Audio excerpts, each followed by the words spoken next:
Segunda-feira, 2 de setembro de 2024. Bom dia, amados irmãos. Que o Espírito Santo conduza as nossas vidas. O tema de hoje é: não ficará pedra sobre pedra. Leia Marcos capítulo 13, a partir do versículo 1 até 13. Como os discípulos reagiram à declaração de Jesus sobre o templo? E qual é a relevância da resposta que Jesus lhes deu? Como vimos, o templo era uma estrutura surpreendente. Flávio Joséfo, que viveu na época dos apóstolos, observou que o pórtico real, localizado no lado sul do complexo, tinha 1,62 pilares, cada um dos quais precisava de 3 homens de mãos dadas para envolvê-lo.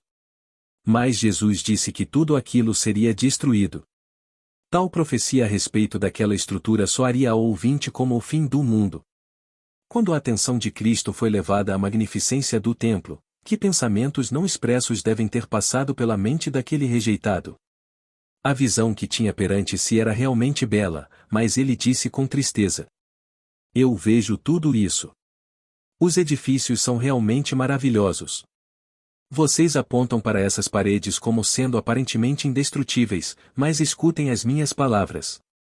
Virá o dia em que não ficará aqui pedra sobre pedra que não seja derribada.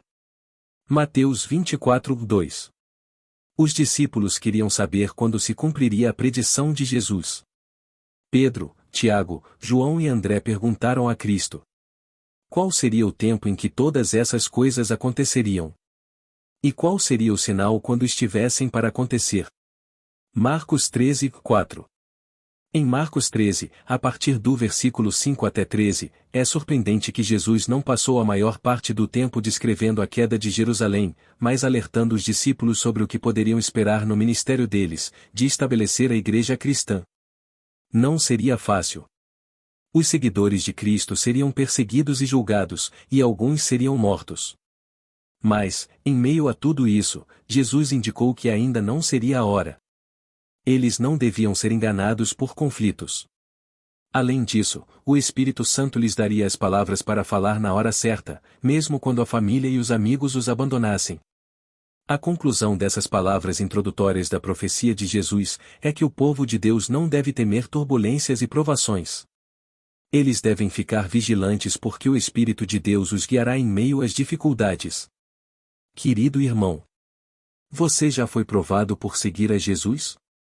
Se não foi provado, será que o segue realmente? Que o Espírito Santo nos ajude. Amém.